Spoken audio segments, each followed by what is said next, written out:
Halo rekan ASN, selamat datang di podcast Smart and Soulful. Hari ini kita akan membicarakan soal wajah asli pelayanan publik di rumah sakit di Indonesia. Ada yang bikin bangga, tapi ada juga yang bikin elus dada. Bersama saya sudah ada nih di sini para pakar-pakar kita yang cantik. Kepada Kak Florentina, pertama silahkan buka pemikiran kita hari ini. Terima kasih. Singkat saja, di era Smart ASN ini kita dituntut untuk punya digital hospitality. Tapi faktanya di lapangan kita masih melihat kontras yang tajam. Di satu sisi ada rumah sakit yang sudah pakai sistem digital canggih. Tapi di sisi lain masih ada oknum yang asik scrolling TikTok saat pasien membutuhkan bantuan. Nah, ini adalah masalah mentalitas dan manajemen yang harus diperbaiki. Menarik. Oke deh, mari kita obrolin dari yang simple, dari yang positif dulu kali ya. Kita dengar nih, rumah sakit kita ini punya sistem antrean digital terintegrasi sama rekam medis elektronik dan home care service. Kira-kira apa ya kunci keberhasilannya? Kak Anissa, boleh dibantu penjelasannya? Ya, baik, terima kasih Kak Yola. Jadi di sini kunci keberhasilannya itu adalah digital literasi. Di sini kami membangun sistem di mana pasien tidak perlu numpuk di loket dan data medis langsung terkoneksi ke dokter. Jadi ini adalah wujud nilai dari adaptif dan kolaboratif. Nah, betul sekali itu secara manajemen ASN ini adalah bentuk efisiensi. Kunci keberhasilannya bukan cuma aplikasinya, tapi komitmen pimpinan dalam menerapkan sistem merit. Petugas yang melek teknologi dan berkinerja baik diberi apresiasi sehingga sistem ini jalan. Terkait home care service, ini inovasi yang luar biasa. Kemampuan bersinergi antara dokter, perawat, dan juga driver menunjukkan orientasi tinggi pada pelayanan. Oke, lalu bagaimana cara menularkan inovasi digital ini ke unit lain yang masih manual? Kak Alfiana, boleh pendapatnya? Ya, terima kasih Kak Yola atas pertanyaannya.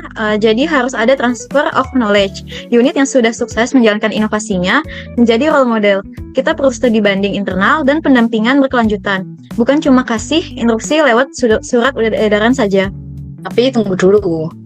Saya masih dengar ada perawat yang sibuk main HP saat pelayanan. Dan yang lebih parahnya lagi, ada titipan kamar lewat orang dalam. Nah, gimana nih?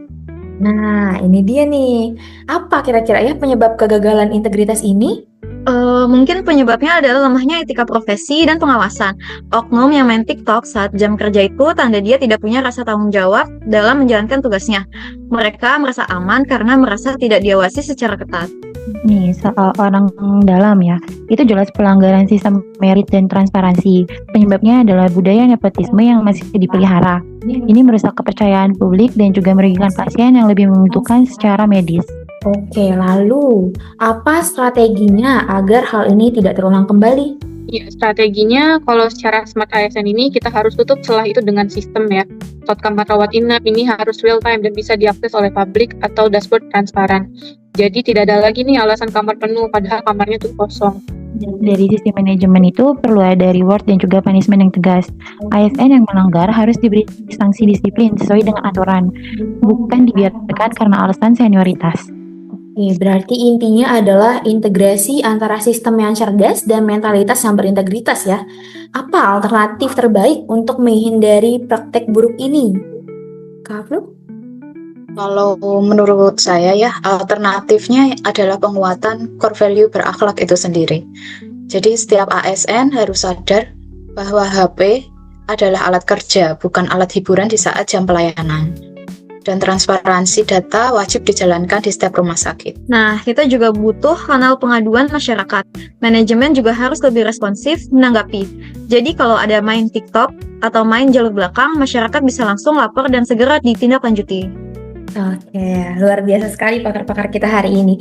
Jadi menjadi smart ASN bukan cuma soal jago teknologi ya, tapi juga soal bagaimana teknologi itu digunakan untuk melayani dengan hati dan kejujuran. Oke rekan ASN, perubahan dimulai dari diri sendiri. Jangan biarkan layar ponsel menjauhkan kita dari mereka yang membutuhkan bantuan. Terima kasih kepada rekan-rekan kita yang ada di sini, para pakar-pakar cantik kita atas diskusinya hari ini.